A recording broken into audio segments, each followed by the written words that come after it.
If you want to introduce yourself at some point, just pop in. And, oh, Christie, I'll back to you. Sorry, possible. Thank you. Trevor Barber, Economic Development. Patrick Fields, Bill Representative for Stanislaus County, Chairman of the Board, Manny Fairwell. I am John Lyons. I'm on the Chamber Board. I'm Vice Chair of External Operations and Chair of this committee, Economic Development Committee, and I am the COO of the Modesto Valley. And Trish Christensen, President and CEO here at the Chamber. And Erica Ignacio, Deputy Executive Officer with San Rafael County Chief Executive Office, overseeing the economic and community development. Christine Schwaniger, I serve on the board and my full job is with Valley Workers. I'm Talent Courtney, board member, and we talked there's the company manager for management. Justin Miller, I'm here for Africa, wasn't the last meeting, second. Kaiser here in Modesto, and I'm the finance officer.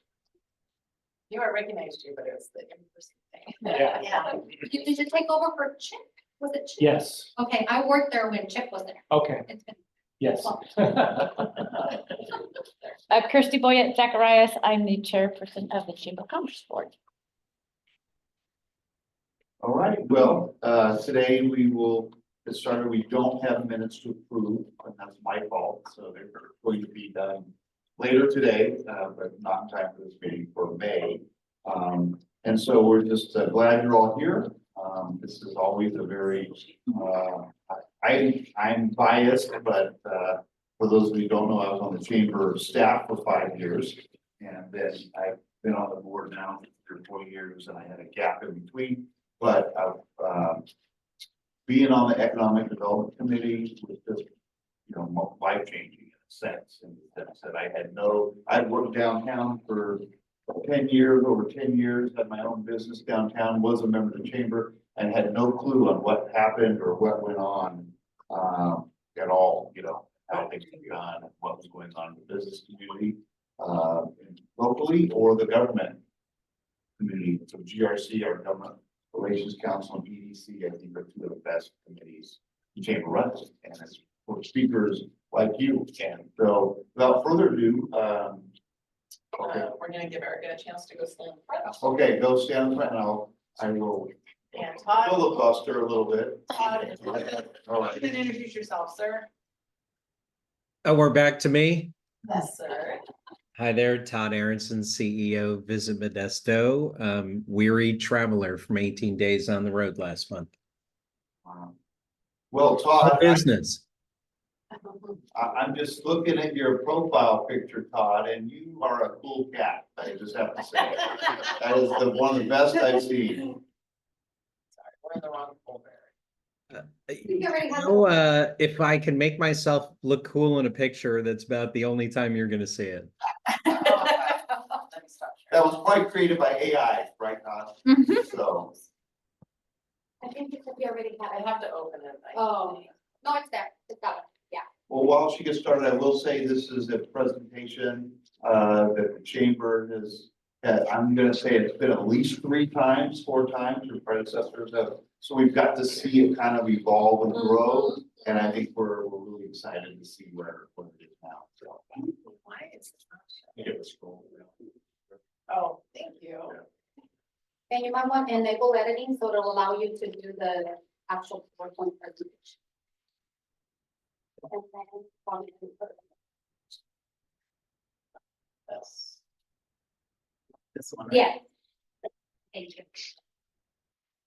Okay, so I know several of you from many different other things that have been going on. I was a community relations manager with the chief executive office in November of last year. I was promoted to deputy executive officer, and along with that came many projects. This is one of them, but it actually has been an amazing opportunity to learn what all is going on with the close-end business industrial park. And I gotta tell you that, so many moving parts to it, and it's something that's been going on for several years. But, let me go on ahead and just jump right into it, but the presentation outline looks like this, to give you a brief history, because I don't know if all of you have heard about the Pros Landing Industrial Business Park. And then just be able to highlight some of the recent progress and accomplishments that we have done, and then what are some of the current next steps that we're considering. So the project vicinity, it is located in Crows Landing, not Crows Landing Road, but the actual little town, Crows Landing. I think everybody knows Crows Landing Road, but not many people know that there's a Crows Landing little town. And on this one, That was my fault. it's okay.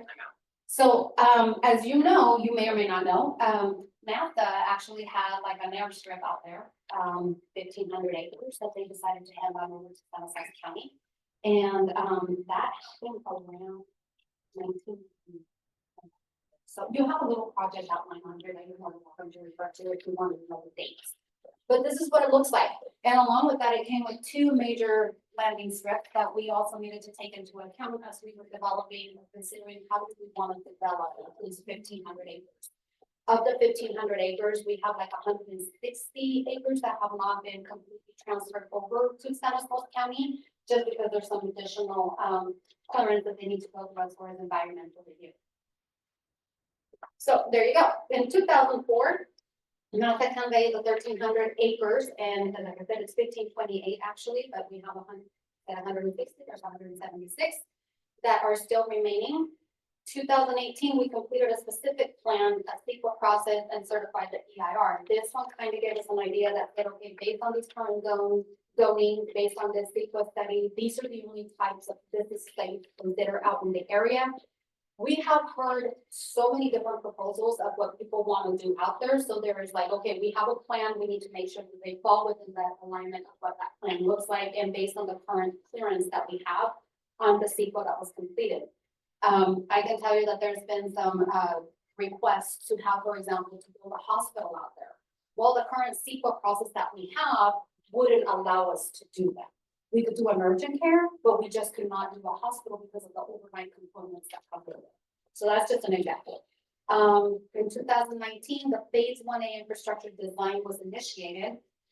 And what we mean by the design, again, we have 1,500 acres. How do we go about developing this land? We just can't go everywhere and start anywhere. We actually decided that there was going to be different phases that we would look into. So phase 1A is the actual industrial business park. Then you have phase 1B. Then we have a proposed airport, phase 2, and then lastly, phase 3. It is, again, part of the current plan that we have in place. And the phase 1 is identified as, I'm sorry, I'm missing out my little notes on there. But it's maintaining the east-west runway. What had happened was, if you remember, there was 2 strips that we had, and we had to figure out like, which one do we want to keep? We couldn't keep both of them because we really wanted to make the best use of the acreage that we had available. So of the 2, they decided to go on ahead and keep the east-west runway instead of the other. And again, it is a mix of business and industrial land uses for that, as long as it meets the current plan that we have in place. What are the benefits? Well, again, we already have a CEQA certified process for that, so it makes it so much easier if businesses are coming in and proposing. We already have something that has cleared or given us that process on that. It is a designated opportunity zone. It is with an existing foreign trade zone, 1 hour away from the largest tech market in the world. Significant multimodal access leading to global markets. And by that, we mean like we have, I-5 out there, we have railroadways, we have plenty of runway for airport use and possibly being able to transport out of our, depending on who the businesses are that come in, but to be able to export whatever it is that's happening because we would have access to the airport facility there. Future on-site support with 5,400 square foot, 5,400 feet of runway. Which is roughly, I think it's 1.3 miles. Large building sites are available, development flexibility, including parcel size, location, and land uses. I have had so many different proposals that have come in, like I said. Some of them said, like, we want the entire 1,500 acres, and I'm like, how many is that? We have had others that said, we are just interested on, like, undeveloped 200 acres for us to be able to do, like, drone testing, for example. We have had others that say, no, we want to go ahead and be able to build like a battery making warehouse that would allow them to build batteries for airplanes. So there's just like a wide gap of different proposals that have come through. Unfortunately, there's a timeline that we have for everything, so it's kind of like, I wish I could help you, but just not yet. Significant county startup investment, 25 million. We already started the EIFD, which is basically a financial committee that oversees, like, as businesses come in and the taxes are collected by those businesses, how do we reinvest those monies right back into that park? And then the EPA STAG grant is a grant that we applied for, and it is also helping us build, I can give you an example. In partnership with the Pros Landing district, we have to address the need of some potable water out there. They have 2 different wells out there. They're not very reliable, but understanding that we were going to be moving forward and developing phase 1, we wanted to say, like, how can we partner? If we drill our own well and then we also help you with your well, can we use your well as our backup in case something happens to ours, and vice versa? So how do we continue to do that? We ended up using some of the EPA STAG grant money that we received. And then we also paired it with some ARPA funds that we have received.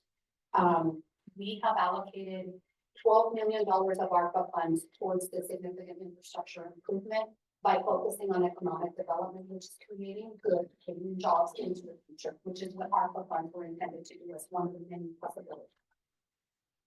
And please feel free to ask me questions as I go through this. I have a question back to the on-site airport. Yeah, Originally, when it was put there, who's been maintaining it? Just kind of.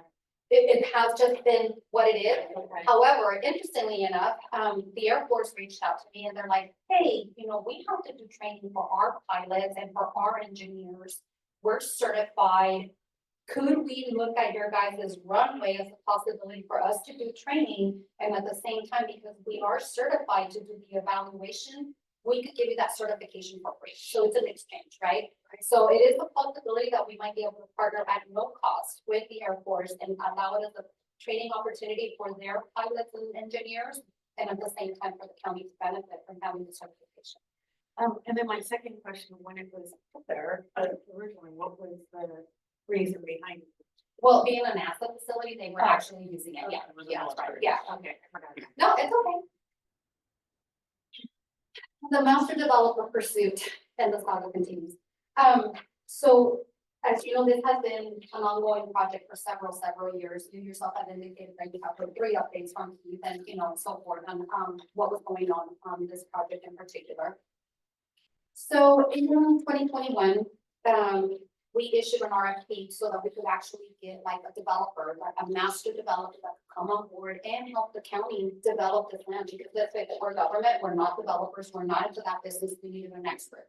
So we issued the RFP, we didn't get any responses, then we issued another one, and we discussed it with an interested entity. Needless to say, and not to go through all the details, eventually, the developer got involved. They had asked us to consider the other runway instead of the one that we decided to keep, which was gonna make some significant changes to our plan. And we're like, okay, having the developer online with us, they could probably help us get this going. Eventually, they decided that they didn't want to continue being a developer. So we reverted back to the original plan of keeping the runway that you see what we decided to keep. And then we're like, okay, so what do we do next? Then COVID hit, everything else went boot. So this went dormant for a little bit. I shouldn't say a little bit. I'm gonna probably say like a year and a half to 2. So right now we are back in the process, and we initiated a new RFI that closed in March. And we are actually scheduling interviews with a consultant developer, not a master developer, but a consultant that can at least guide the county on the process that we need to consider as we're developing the land. And eventually we will go back out for an RFP to actually have a developer. But again, it'll be with the assistance of the consultant and making sure that we're asking all the right questions and that we're bringing the right developer on board. That is not going to quit on us halfway through the process as we're barely starting to get it. The infrastructure overview of this, so there are many things that have to go into place in something that is unincorporated and something that is going to need services. So as such, we have developed a county service area. which helps us again be able to identify the cost of providing electricity, water and everything else out there. And it will definitely operate and maintain the infrastructure and the backbone improvement. So all of the fees that are collected from the different businesses that come in, the CSA will be overseeing that component of it and making sure we're providing the services that are necessary out there. The primary focus all along has been, how do we get water out there and potable water? So again, understanding that is a primary focus, not just for the Pros Landing Industrial Business Park, but even for the community of Pros Landing in general, not having a reliable source. We figured like, okay, let's go ahead and consolidate the CSA with the CSD and try to figure out how can we work together on making sure that we have potable water out there, not just for the residents, but also for the industrial business park and mutually benefit from this. Why is it necessary? Because of the public water system, the SB 1263 limits new water system options. And I don't know what all of those acronyms are, except for the County DER, Department of Environmental Review. They have all rendered opinions in supporting the system and consolidating it. So we've been making sure that we work with all the proper entities and getting us to the point that we are at now. This is just a pictorial of what we have done this far and where we are with getting some of the potable water out there. So again, so this is where we have drilled a new water storage tank for the facility. This one right here is where the Pros Landing currently has their well. And again, one of the things that we had to figure out is like, how do we get their well number 4? And number 4, the numbers are not going to mean anything to you, they mean something to us. So the well number is 4. And this is the one that, again, we have worked with the CSD of Pros Landing and saying like, hey, how can we partner? How can we give you a reliable source, but at the same time for us to benefit from it in the future should we need a backup? And I have to highlight that this is not a cheap project. This amounted anywhere from 1.3 to 1.8 million dollars just to go on ahead and bring their well up to par and making sure that it was going to be a real reliable source, which again, the processing residents makes up like 350 people. Can you imagine how would you go on ahead and expenditure this out and increasing their rates? And as it is, it's already a highly low income area. So increasing the rates has been very not supportive, I guess, of the CSD just because it just has, and they have 2 wells and it's been pony between the 2. Sometimes well number 5 is working and well number 4 is down or vice versa, right? So again, just trying to work collaboratively with the community, the CSD, and trying to make sure that there would be a perfect win-win situation.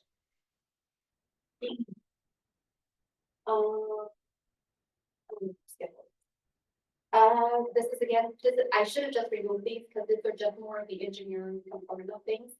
But again, you can just see on this graphic, they have a new domestic well that we will be incorporating, rehabilitating their well number 4. And this in exchange gives us enough water, what they call fire flow. So in case like if we need to go in and address some type of fire out there, whatever, do we have enough pressure to have the right flow? Interconnecting the pipelines and then boosting the pumping station to deliver adequate pressure, which is a key component for Pros Landing. Sometimes they just don't have enough pressure out there.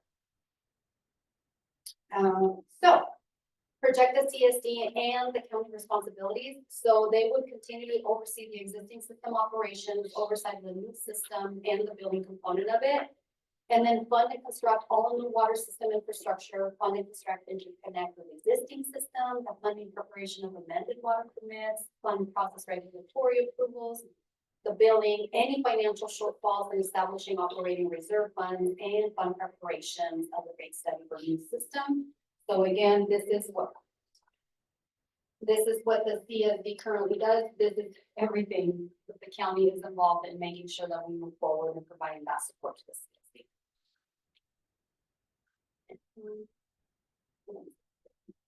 So we have to go through the whole process of figuring out like what is the thing that we need to go through right now just to get phase 1. These are some of the things that we need to consider, like all right utilities being designed for phase 1, the competitive electrical rates, through the Turlock Irrigation District's infrastructure, and then definitely getting some type of high-speed fiber, through AT&T, because we all know that everything is pretty much tech-driven, right? And there's nothing that you can still continue to do by hand. Why is it TID, not MID? Because TID is the one that provides the service out there in that section. Okay. These are some of the improvements that we are currently looking at doing just on the basic road maintenance, if you will, as it pertains to current phase 1 of the entire project. And again, as I mentioned to you earlier, yes, David, the member most likely be here with Keith presenting on this one, and they're heavily involved. Public Works is heavily involved in this. But just like this project is taking a longer time, they also have $50 million worth of ARPA projects that they need to focus on and get those going and meeting the deadline. And again, this project also has some ARPA funds, so there's also some infrastructure improvements that we're looking at making on this one alone that are ARPA related as well. So time sensitivity is just like on everybody's radar right now. I don't know if you know this, but ARPA funds need to be expended by December 31st of 2026. So just imagine the process that we have to go through just for bidding projects and then selecting and moving forward. And if everybody needs a project completed, you just imagine the demand that is out there and then trying to still meet those steps.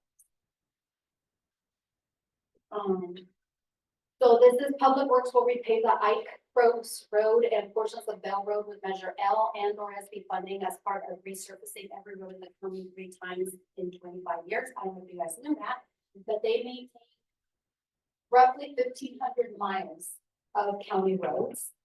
And that is all to be covered and resurfaced through SB1 funding. So, and it needs to happen like 3 times in 25 years. So, good luck with that, right? These upgrades will deliver 2 wide and or improved roads. So again, has anybody ever like gone out there and like seen what it looks like? So I gotta tell you, I actually drove out there because I kept just visualizing it in my head, but I was like, no, I need to go out there. So I literally went with my Jeep and I test drove the runway. It rides very smooth. But there are some country roads, right? Yes, and I video it because I'm like, I literally felt like I was taking off. I was taking off. But there are some significant road improvements that need to happen here, like there's not that like that, so I think that is the first thing that we need to focus on, and just making sure that people that are going to be providing some of the framework and improving some of the infrastructure out there, they need to be able to get out there in a nice way and not have to deal with the back conditions of some.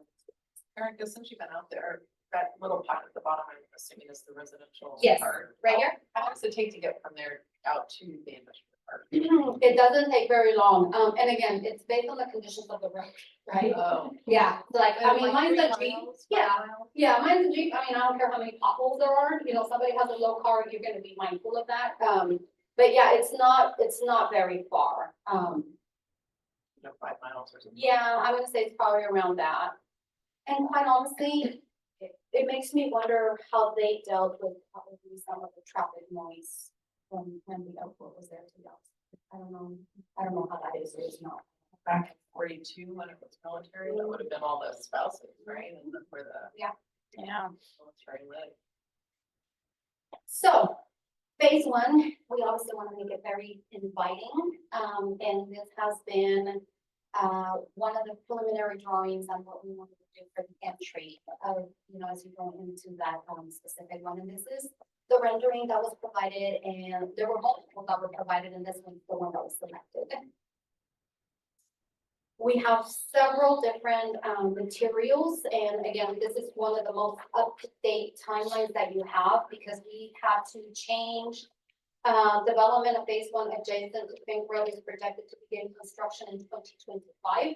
Initially, if I'm not mistaken, that one was listed as 2023, right? But because of everything, the things the way that happened, it is what it is. I gotta tell you, I'm not very happy with the crowsbizpark.biz website. It's not very catchy to me. I even have issues remembering that right now. Our intent is probably to bring that in-house under Stanislaus County and do something a little bit more catchy or easy to remember. But for now, this is what it is. But we do have some material online that you're more than welcome to go and check out and see the progress that. Then they said, hey, we don't want to call it the Cliff or the Pro Landing Industrial Business Park, and it was just too long, and so there was some discussion going on, like, how do we go ahead and do something that talks about what it's intended to do, and still be catchy, and, you know, they're trying to play to the many different, audiences that we have, and again, you know, just kind of like that website and Pro Landing Business Industrial Park or Cliff, like, how do we do that? So they went through this whole thing of it, and they decided that they were gonna do the land rehab price, which is catchy, and I like, and then the tagline, creating jobs where people live, right? This is supposed to be 1,500 acres of industrial business parks out there that have the potential of bringing people from the Bay Area into our area instead of the opposite of what we're doing. I like it. I think, we will continue to do some additional marketing materials, but right now this is, what it looks like for that part of it. So, and then there was the other one where products meet markets, the demand. And then these were some of the key next steps that we had identified, and those that have been checked off are things that, you know, we can almost say that have been completed. So the STAG grant funding, complete infrastructure design, which right now we're at 90% of those. So I already clicked on us checked off, because to me, anything that's more than 75% is checked. Can't say the same thing for my chicken, you know, this, yeah. Develop an agreement with Pro Landing CSC for the potable water, that was just recently completed. And then the construction management RFP, that has also been completed. So again, trying to focus on the next things and more of the marketing, those are some of the things that we will be working in the near future. So that's what it looked like. That's the update that I have for you. Creating jobs where people live, and then just. He's still involved at all? No, he's not. Truly retired. Truly retired, but you know, I think that he was such a key component on just getting things going and building the momentum for it. And he's just a high energy individual that there's no way on earth. I mean, the guy who runs circles behind me, doesn't matter.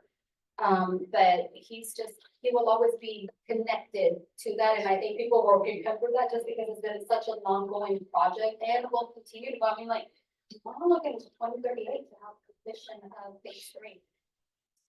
I mean, if we find a developer, a master developer that can actually get it done before then, it would be amazing.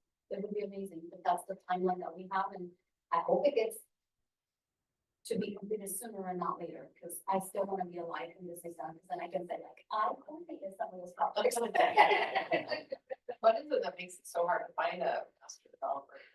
It's a huge commitment that comes with it. I think, the size of the project, and not only that, let's be realistic, I don't think that you're gonna have a lot of probably qualified developers that can focus on this type of project that live in the vicinity and the constant attention that it might need. Or some people might just have this thought of it and then realize that, oh my God, there's a lot more to this, and, you know, a small, you know, if you're a developer that is going to be developing a strip mall, for example, that's manageable, but 15-minute papers. And like literally from ground zero, right? Like infrastructure, the environmental reviews, and going through this whole process, it's a lot. Not many probably, there wouldn't be many that can do this. Only a natural scale. Yeah. Right? Yeah, I mean, exactly. on a national scale, I think that's part of the difficulty, right? This is a project that could be for the county, and I don't want to speak out of turn there, but for the county, it's gonna be a massive project that can not only influence DSL 2030, being circular, all of these other projects that are going on. It's huge, right? To also bring in the ability to bring in a runway that can provide the ability to move commodities for our agricultural community faster. For Amazon, that is built warehouses in Turlock and things like that. It's a massive project, which is going to require a high intensity developer to come in. And even nationally, I mean, I don't think there's not, I mean, Kevin, maybe you can figure this a little bit too, as far as like finding developers and things to come into a place where the infrastructure isn't reset, a challenge to be given. I know from my background in construction, the supervisor's background in developing, he's done in his business. It's very strenuous. The state of California is also very difficult to develop large industrial parks like this, especially in the valley. And so I'm really excited about it as a young person that lives here. that's the opportunity like that, something that used to be in Naval Base and NASA. To turn that into what, you know, the Olympic Castle or now Water Ray, there's so much potential still even there. Yeah. And that is so well connected to the And they've Atwater been percent. close to that 90%. Yeah, so it's, when you start really looking at the possibilities of what our communities in Central Valley can use these, you know, essentially abandoned federal projects and turn around to help out our community, it's huge. So I know Supervisor Condit as well is really interested in this project and is really trying to find out how can we as a county bring in that master development, because sometimes that's all it takes. You get one really, really good person and run a really good team, I should say. It's not gonna be a person. And it can really change a whole community. Rose Landing could be massive, right? I mean, they could grow exponentially. And that's been, I put like a cap on the industrial business park aspect of it, like housing, and growing our ability to house our community across the county. So. Well, I think too, you look at areas, and it's similar but different, but retail areas like Turlock. Yeah. And Monte Vista, Riverbank, even Manteca, the 120 right there, the old Spreckles plant. And like, that's the retail sprung up, the cities have grown, and this is like 10 times that. Yeah. Because like you said, it's not just, you know, Chick-fil-A and out, it's things that are, you know, real high paying jobs and. And because of how big it is, like I said, there is a lot of interest from tech industry that includes from drones to flights to, I mean, it's just, some of the proposals that I have received, you guys are mind blowing, like seriously mind blowing. That makes you question, like, is this even real? Can this even be done? Just because of how far and innovative they are on some of the proposals that we're doing. Well, and I guess that was gonna be my question is the perception has been, even before this started. Perception has been that, you know, someday, you know, tech companies in Silicon Valley are gonna start planting here. This makes sense that they're not gonna go to Texas or somewhere else, they're gonna be here. And then over the years, that's gotten, you know, tainted or watered down, or it's like, well, that's nice, Central Valley. You think that, but like, we're over the Bay Area, we can care less about you. So I guess the question is, like, you know, I would say two questions, like, what is kind of the county's like dream that would happen there? And then what kind of, you know, is reality as far as what people are talking to you and what you guys are doing over the last 3-4 years? Based on the proposals that I have seen, I can tell you that the tainted aspect of what you might be hearing, it's not accurate. Like we have like from over the hill, individuals that are interested in building in this park. Secondly, overall, in the end, what the county is interested in is finding ways of providing good paying jobs, which if you guys have seen the investment blueprint that came from San Jose 2030, minimum right now is $28 to have a good paying job, which now has been adjusted, I believe, to $30 because of the cost that we currently have. Like, who pays that kind of money? And then we also have to be mindful of the fact that in our Central Valley, we have a lower graduation, college graduates, right? So not many people have gone on to receive that college education, but you have a lot of individuals that have received some of the more like Bolt and, you know, more of the specific manufacturing component of things, which again, if you hear in San Jose 2030 in the blueprint, that has been one of the focuses that we have. And as we consider to building on that initiative or on those innovative ideas and setting the platform for that in the blueprint on how do we move forward with some of those initiatives, I could see how this has the potential to be able to do that, to meet some of the demands of based on what the data reflects for our county, and then trying to bring this in and develop it and focusing on those manufacturing components. It's very, very rare. Obviously, you're still gonna need some of the engineers and, you know, some of those higher ends, which of course I expect that to happen if you want to have a good successful company. But I do believe that you need a lot of that, like some of the feet on the ground kind of work that requires more of the manufacturing component things that are more great. No, we moved out here 36 years ago almost, and my husband came here for 6 years. And I go back to Santa Clara, my dad still drives me crazy. They're so landlocked down there. We are so not landlocked. Right. That's potential. Yes. No reason the tech companies can't be here Even if it's satellite plants, we Yeah. get our people out of their cars. That's not a way to live. I think it was really cool too, and we went to the Book Circuit Symposium, at UC Merced, Chairman Farewell spoke at it. And the excitement built around that, economy that's gonna be coming through Yeah. with our agricultural things coming here in Central Valley. Tech companies will also dive into that, right? Because you need that part of that tech, part of that industrial, ability to, get that manufacturing job going and process things and to, that's, and we see it all over the place. We see it with Gallo, we see it with everything else. Even farming nowadays is getting more and more tech-based in the way that things are done. That Beam Circular, that initiative is, in my opinion, really, really key to getting the growth ending of part, building with companies that are also gonna work with our agricultural business. Right, and I think that's a huge deal, and it's really exciting to hear the excitement that goes around that. You see projects like this that the county is also working on, very, very. There's a lot of great partnering opportunities and collaboration to happen. On June 25th, we're tentatively scheduled to take before the Board of Supervisors a blueprint, an additional blueprint, if you will, to spin off of Beam Circular, the work that they've been doing thus far, which is more of the piloting and setting the structure and trying to figure out how can we continue to move forward with the manufacturing component of things and really setting that in motion and how do we develop this initiative and get those going. So on June 25th, you will be hearing that presentation before the Board of Supervisors.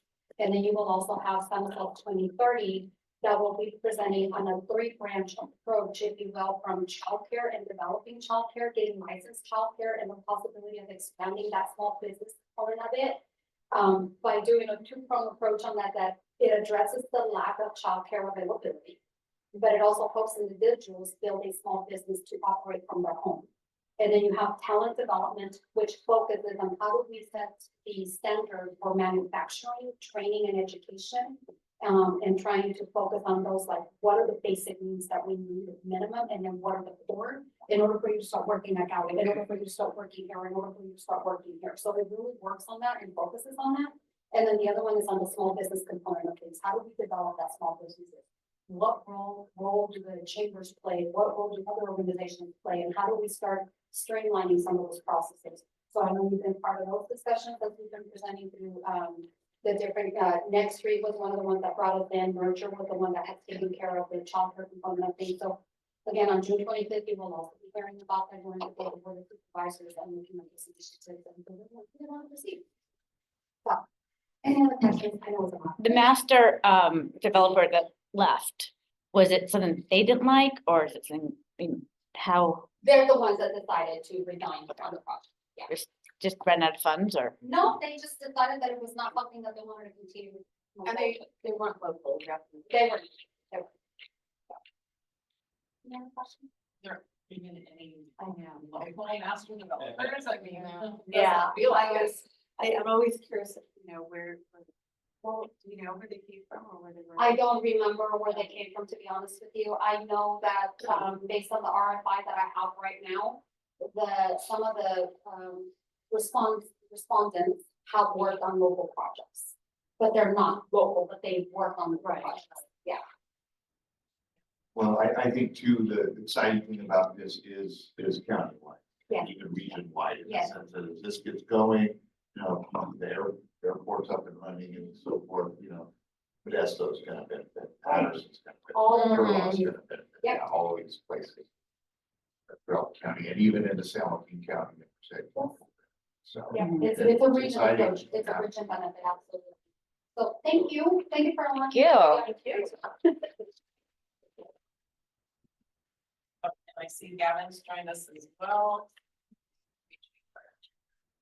And Eric, I would just say, you may not know, but the Chamber puts out a monthly magazine called Yeah. Progress. Mhm. And we're always looking for content. Okay. So, any of you, a reminder, you can contact Trish and the staff, and they'll give you the guidelines, but people on the move, announcements, actual articles, we're always things like that. Great. Great. And we invite you, we hope you make the first Wednesday of every month a stop. And if I'm not here, I think some of our, we have a new PIO that just joined us, her name is Cassandra, so I'll make sure that she joins you guys. And I think one of the things, once the Board of Supervisors considers, and if they do approve, these two, programs, I will definitely see if we can coordinate and try to have them, write something up. I mean, being circular sounds like we have very good. And even on your presentation today, if you want to write a paragraph, Okay. we're gonna go back to doing summaries of these meetings and we like when the presenter does the summary. Okay. It's kind of from your vision, your Okay. mindset for what you shared today. So it's that, we love it. Thank you. For the meeting on June 25th, is that just at the county office? It's at the Board of Supervisors chambers, so it's at 10-10-3 place, and it is a 9 o'clock meeting. And I can tell you this much, it is going to be a long meeting because we will not have another meeting until July 16th, and it's at the end of the fiscal year. Those presentations will probably be heard more around, and again, I'm just guesstimating right now, maybe 10 o'clock. So just to give you an idea.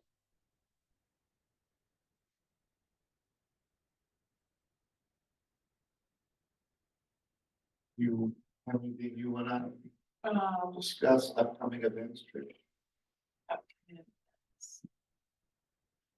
So we just got over 3 big events today, and so we're kind of resetting right now ourselves. We don't have anything big scheduled at the moment.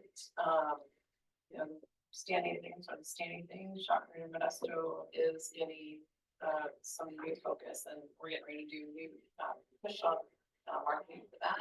How about Trish? We have something you're doing too. Or, oh yeah, you do that. Yeah, sure. There's ribbon cutting tomorrow, I think it's 10 or 10:30. I'll tell you that. I'll write that later. And it's in partnership with, Visit Modesto. And so on the side of our building, we have 10:30, so ribbon cutting at 10:30 tomorrow. And what you may have noticed if you visited the malls, that we have postcards depicting the best of what San Luis County has to offer. And so there's the graffiti, image of the cars, image of the Blossom Trail, the cycling event, and there's 2 others. Well, Visit Modesto has announced a contest, and they just, this ribbon cutting unveiling the winner of that contest, and I don't know the particulars necessarily between the designing of that, but the ultimate piece is, the ultimate result of that is taking over and revamping one of those postcard images. And so it's a Van Gogh campaign, I think, meant to be reflective of some of the artwork that's you guys experienced downtown here. And so tomorrow at 10:30, we'll be doing a ribbon cutting. Yeah, of course. I think I'll just share general community awareness, housekeeping stuff. Downtown will be crazy this afternoon, 2 o'clock on. And then this weekend is American Birthday Festival. Cars will begin staging after 5 points and it gets stacked backwards. They're all facing that way, but we stack around and then right up here. So by 3 o'clock, you will not be able to enter the inner loop of downtown. So if you park down here to go outside the loop by 2:30 would be my. So what's going on today versus Friday? Today is when they do the walk of fame and they induct new stars out there, and there's cars that are parked. They're not moving, but parked through this grid down here. Friday is just a full lockdown all the way up to Briggs Mark. Gotcha, okay. And then Saturday 9 to 5, Sunday 9 to 3. Persons who go out to the festival. If the registration counts, I know I've hit 1,300 At MJC, right? Wait, what time did you say it's starting? No, it's starting today. Okay, but tomorrow, What thing are you asking about? Or a Rotary, we're starting to figure out where to park tomorrow for tomorrow morning. So when you say Festival is lockdown, Friday. it's Friday, but there's things that are happening tonight, and then closures that are starting today, really through this. But way. not permanent. So Right. it'll close tonight, it'll open back up for tomorrow, it'll close again on Friday, starting at. The whole, okay, 2 to 3. That's a lot. It is a lot. But North Modesto Kiwanis hosts American Graffiti Festival, and right now with 13 cars pre-registered. It's looking to be the biggest Saturday they've ever had with potentially 1,500 cars out there. wow. And like I said, it's only $10 to attend. 100% of proceeds go back to community. Probably 90% of which are youth focused, so. And again, Friday it's here, Saturday and Sunday it's on MJC. But our parade is Friday, the festival is Saturday. What time's the parade start? 6:30 is when they're gonna do the ceremony, and as I can share with you, I know we're recording, but there's going to be a flyover because it's the 25th anniversary of the festival. 6:30. So, You know, who's flying over, sure. It's an old military building, so. No. I know we got Air 101 up there. Better stay out of the way. Yeah. So that's really the only big thing. Foresee anything else that comes to mind? Oh, Leadership Modesto application season is still open. That's being extended to like 26th this month. So share that out. We have room for another, I don't know. We're hoping to get another 10 to 15 applicants. We have, I think, 22 right now. Ours is still the best. How many Right. through with that leadership at SO? So those of you who have not raised your hands Are all are all invited. And you're not too old for an invite. No, we have retired sheriffs. Yeah. That, so, eclectic group. Yes. Very valuable. yes. And it's Any, part of it. I'm in it right now. It's very. We have health everything on Friday, so I've made everyone like meet because we're driving ourselves. Meet at Target in the parking lot Caravan and stay out in downtown. And I know how to get into DMC that day and then back out by the time we leave. Oh, yeah. Going to Kaiser. Kaiser and then DMC. And next year, we already know it'll be Kaiser DMC on Saturday. Any other announcements? I just have general updates from the city of Modesto. So our team went to ICSC, International Convention and Shopping Centers. We met with over 20 developers and real estate brokers to talk about sites in Modesto and to promote Modesto as a great place to invest. We custom made brochures, which I'm happy to share and pass out. And this was our rough draft. I mean, we were really pressed on time to try and get these out, so we won't put these into production anymore. We're going to edit them a bit because we only got like 90% through the design, and then we just had to break and we had to go to ICSC. So we'll polish these off, and then we'll have them available to the community. And they explore just what is Modesto through images and graphics, and it helps tell our story to developers. One of the key things that resonated with developers was the jobs narrative. So Beam Circular turned out to be one of our greatest champions because the developers wanted to hear that there's going to be a long-term growth in jobs. So what's the community strategy to do that? So STAN 2030, Beam Circular were key components of our narrative to explain to developers that this is a long-term growth city that's going to keep growing and it's a good place for investment. Out of ICSC, we heard from every single person that we met with that they love Modesto. They wanted to be here for a while, but they haven't had anyone to work with. And so they were super pleased that Jessica and I went. They couldn't be more thrilled. And they were basically like, where have you been? So we heard from Mike Segaris with PMZ and Tom at Coastal that they were both super glad that we went. They couldn't go to ICSC, but they, again, just couldn't express their gratitude to the community for sending Jessica. So I know that budget season is now, we're in the thick of it. And so we submitted an economic development budget to the city council that would make these efforts more robust, that would solidify these efforts for retail promotion so that Jessica and I can continue to engage with developers, continue to be out in the community to attract investment to town. So that's moving forward. And then we just want to express our sincere appreciation to the community for supporting that budget process and supporting us in those efforts. In ICSC, we came back with 4 hot prospects. So these are 4 leads that are serious about exploring Modesto as an investment, and it encompasses, I can't guess the number of acres it encompasses because 2 of them are long-term investors. They like to buy vacant land and then develop entitlements over a 5 to 10 year period. So these are long-term investors that will work with the community as master developers for specific planned communities that are mixed use and high grade. So we'll be conducting some familiarization tours. And if it comes up, if they want to meet the chamber or want to meet some of our members, I'll reach out to you and try and set that up. And that's what the context of that meeting will be. We've got some investors that want to learn about Modesto. Besides ICSC, Monday's night's, economic development, committee meeting with the city council, approved several items. One of them is we've, recommended, the committee recommended for council to consider, changing the impact fees so that, junior ADUs no longer have to pay impact fees. So that would be a small accessory dwelling unit on an existing residential structure. So those will, we're gonna lower the cost of construction for them, so we can hope to see more growth in that area of development and lower housing costs for everybody.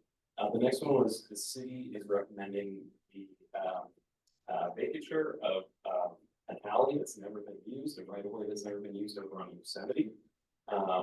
It's right of way that we own that comes into the commercial properties that we've never used. So we're going to deed it, we're gonna sell it and give it up, and then the new Dutch Bros is gonna be able to utilize it over on Yosemite. So it's just another way that the city is being active and engaging with retailers and developers to figure out how we can continue to make the land that we have valuable and productive for our community. And so obviously we don't want something to sit and do nothing. So that's one thing. Where are there so many curious now? It's Right there. Have a map, would you like, I'll pass over the map. Yeah, that'd be great. And then the city also moved forward with, recommending for approval to council phase 1 of the community facilities district for the Tivoli development. So that's on the south side of Tivoli by Sylvan. And it's just in the middle of that section. So if you're going down Sylvan, it's about halfway until it gets to Klaus. And that's going to be phase 1 of the CFP.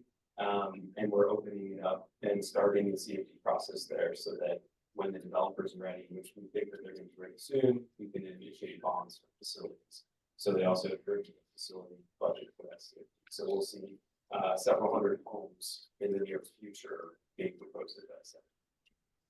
The other two items that were approved, there's a lot going on.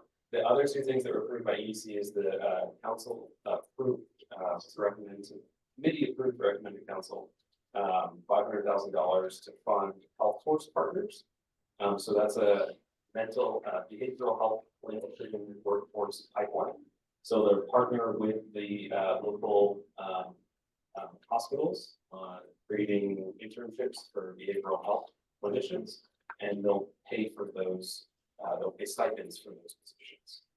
They're doing the same thing right now in San Joaquin County. They're basically going to copy their success and move there, and they're going to do it in Stanislaus. They're currently working with the county on a study to figure out how much funding, what kind of positions and stuff like that for our workforce. The city went ahead and said, you know, we know you're working on the study. We don't need to wait for it to be done. We know that there's a need in this gap. We're just going to go ahead and fund 500,000 of it so you can start doing paying for internships and stipends for these positions. So that's for behavioral health clinicians. And then the committee also recommended to forward to council $156,000 for childcare, which Eric was talking about for a partnership with San 2030 and Nurture. They also provided an update to our economic development committee that the implementer of the grant, or the implementer of the child care program, is going to be First Life Stanislaus. So the city will be proposing to enter into an agreement with First Life Stanislaus. All of these recommendations will be moved forward to council on June 23rd. Congratulations on the savers taking over for the US market. There's also a new Oriental market coming in over on Oakdale. So yeah, and then so thank you for the congratulations. And then so that's Vallarta. It's going to be right in front of the existing Costco. And then there's also another Vallarta that's going to be going near Cedar. That's what's so fire old code. empty, save our, the old empty railings. Right, and they keep from what Merced, is that where those? The next one down is in Madera. Okay. Yeah, so they actually jumped over. So. Family owned. Right. And you said it's a new Asian market, Oriental market? Yeah, there's two Vallartas, and then there's a H&M, which is a high-end Oriental. That in the empty save our. Yes. Yeah, so we're seeing a lot of reinvestment into retail, finally seeing some of those old stores that didn't meet national brand criteria for its shape and size, And you're seeing, you know, a new influx of investment that's willing to take on some of these older assets. What are the vacancies on Sisk that have freeway? Constant talks with all of the people that are with Nicole, who's the listing agent, and then all of the potential clients. They come to the city because of the zoning of the sites. And so some of them are very specific and they need our help interpreting them. And we encourage them to go to those sites. I'd love for them to move faster. And it's just a matter of, you know, waiting for them to make a decision to actually pick. So. I think if I can just tail on to that comment, I think that we have some high profile vacancies, to your point on one Sisk, that makes it feel like there's more vacancy than there actually is. Right. Can you share the retail vacancy for the retail occupancy here in town? You share. Last we talked, it was sitting at 6% Yeah, occupied. we have a very normal market, so there's nothing out of the normal with those vacancies in terms of our market compared to other markets. Our real estate market is actually doing pretty well compared to a lot of others when you look at national stats in big cities that we compare to, because we didn't have a dearth of office exits. So all of our office is fully booked, and when you see a listing on CoStar, it's sold, like there's a huge demand. Amazing. Yeah, there's a huge demand for office space and retail space in Modesto, and it doesn't last long. So those two particular buildings on CIS are just very unique purpose-built buildings, and they're large. And a lot of retail has been shrinking in their storefronts and in their what they need, and so those might just take longer. You know, just like when you have 20 acres of land, it takes longer to sell than 1 acre. That's we're gonna see with this. I saw some activity going on at Toys R Us. I think they are the ones, big ones that will. Yeah, so does Toys R Us own that building? I don't think so. I don't think they own it anymore. There's someone else there. I think Toys invested in their land. I think in Toys R Us, there was a workforce Right. development type use getting ready to go in, And then they pulled out. Yeah. So there's some. They had their own issues when they pulled out. that- They pulled out elsewhere too. Got it. That was the organization issues. That was some issues. And was someone gonna come to Osh to a pull At Economic Develop, or Summit that we had a couple of weeks ago, our group came up with a suggestion of putting facades on them. Like, your home could be, your business could be here, or something that is more appealing than the graffiti world, you know? But then would it get graffiti, you know, who pays for Well, that? one of the things that we do anytime we have a space that's evolving is we're very quick to put up a barricade, just to your point, to market that space and say, you know, it's either coming soon and who's coming soon, or, you know, imagine yourself here. And we have some of those challenges too, right? People, I mean, they'll just take their grubby little hands, it's so gross.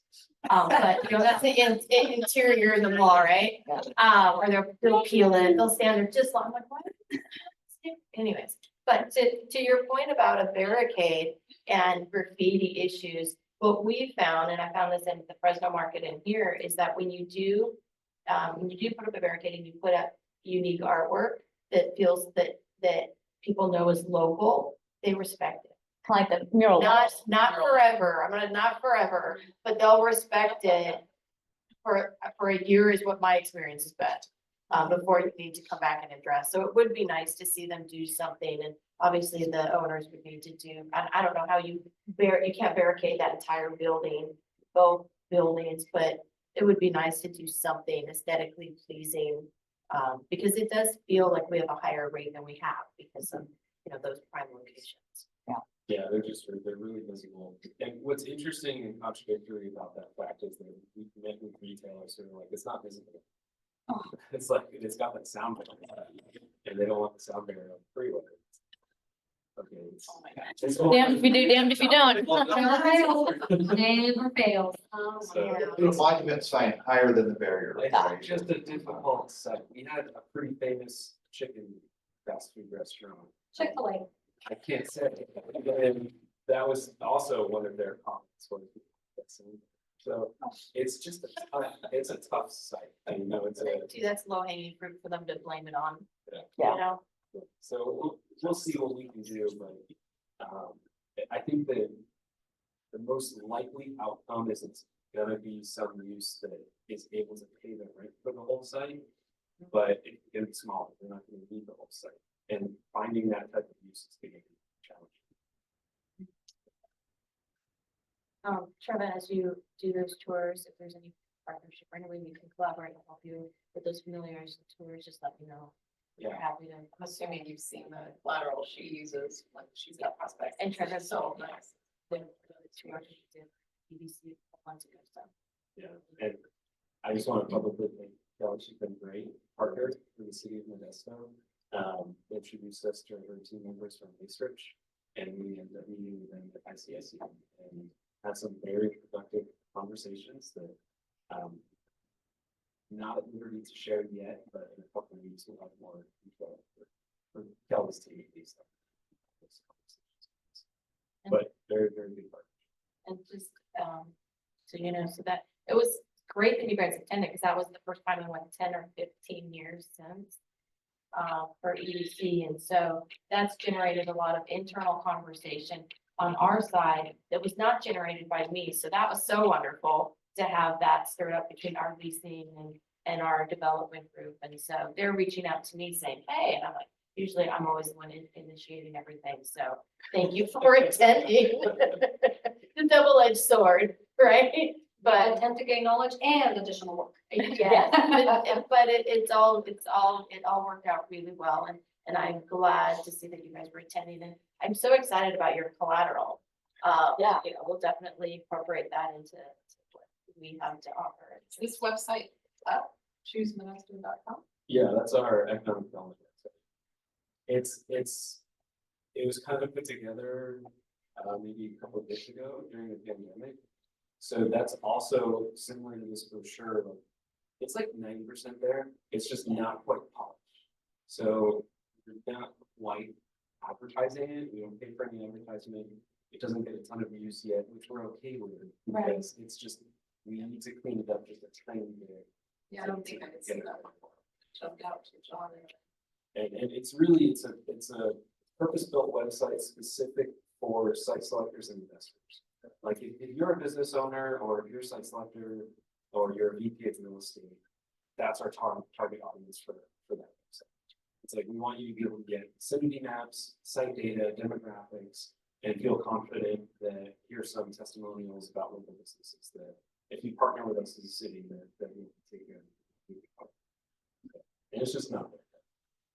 It's our intention to reach out to the city, so it's on, like, we're thinking September to invite the city to present on all the roadway work that's being proposed out in and around the mall, and then we would invite them all the following month. Well, let's touch base on that, because through our conversations, things kind of developed on the project.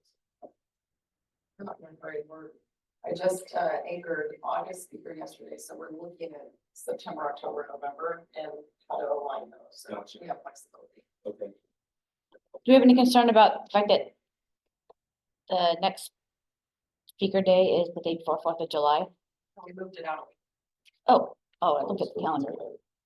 I do remember we moved that. Okay, So what day can we say? So it'd be the 10th, July 10th.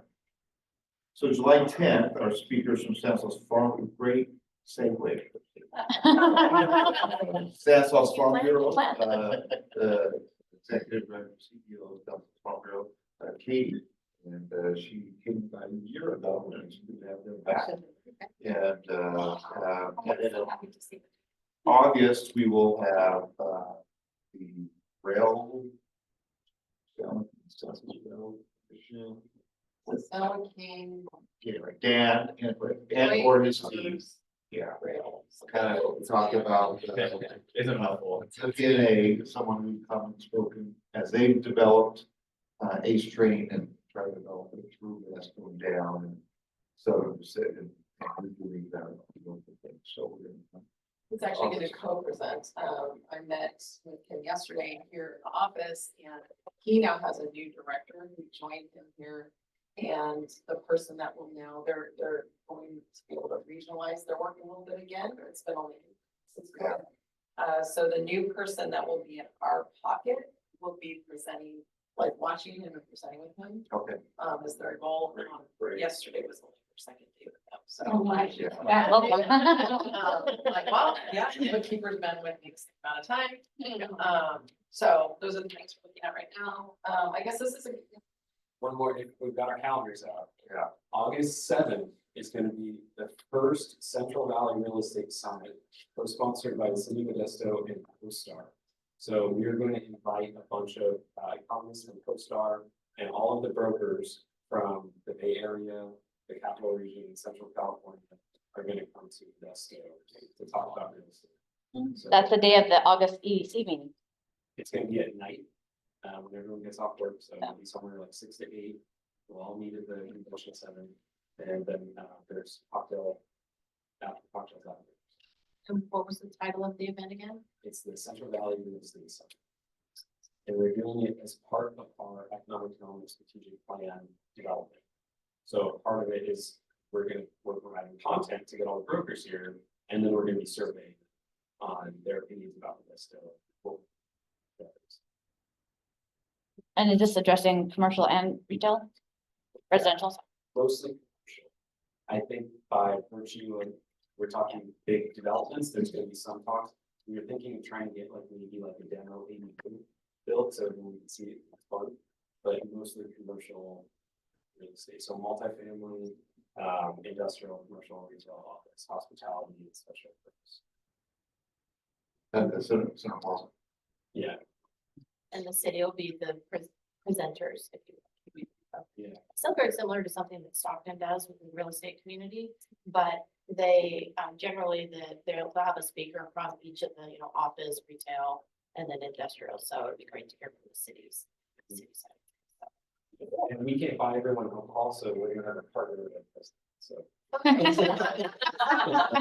We'll have a call for sponsors to invite. That's Okay. very good. Absolutely.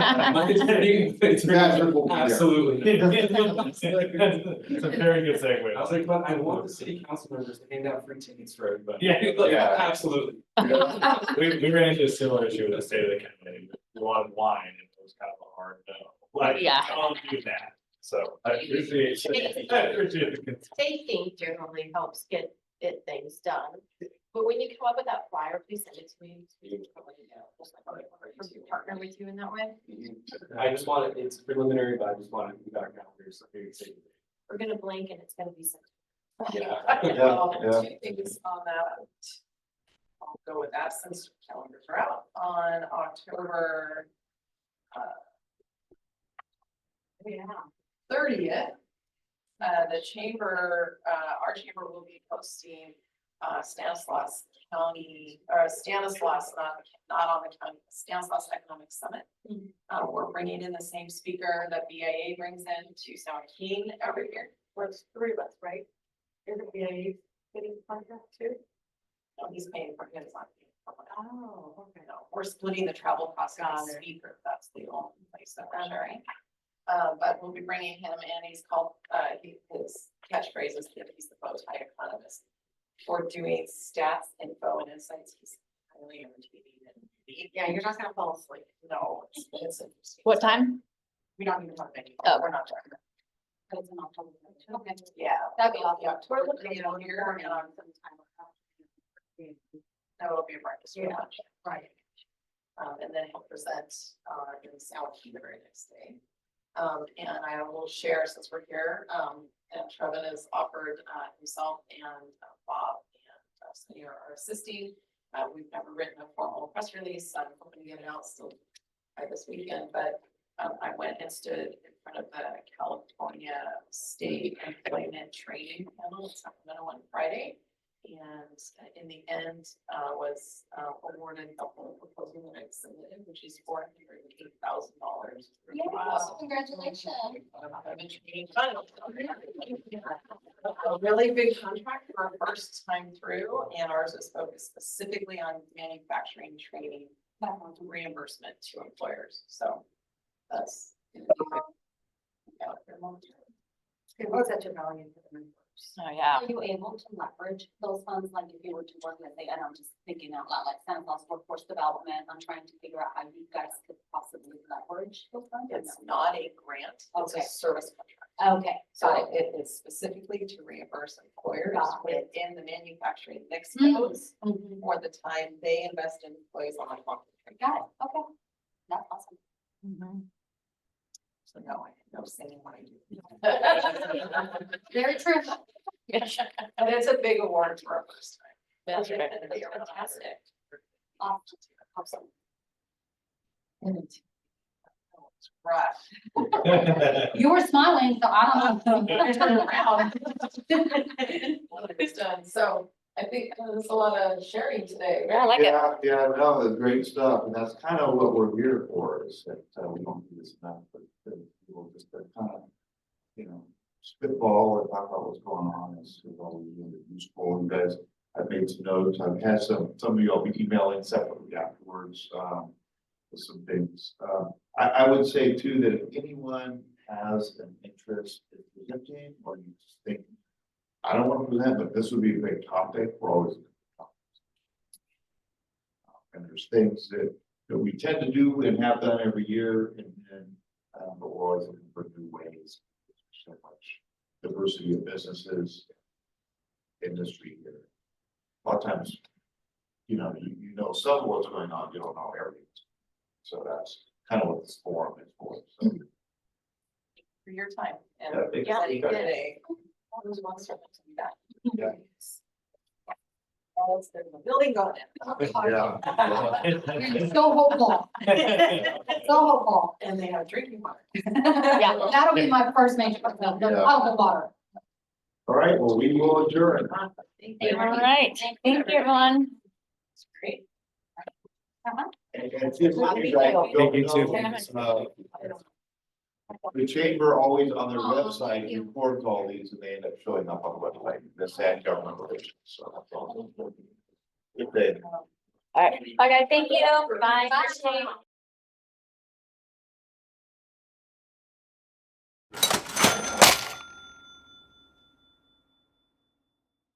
Bye.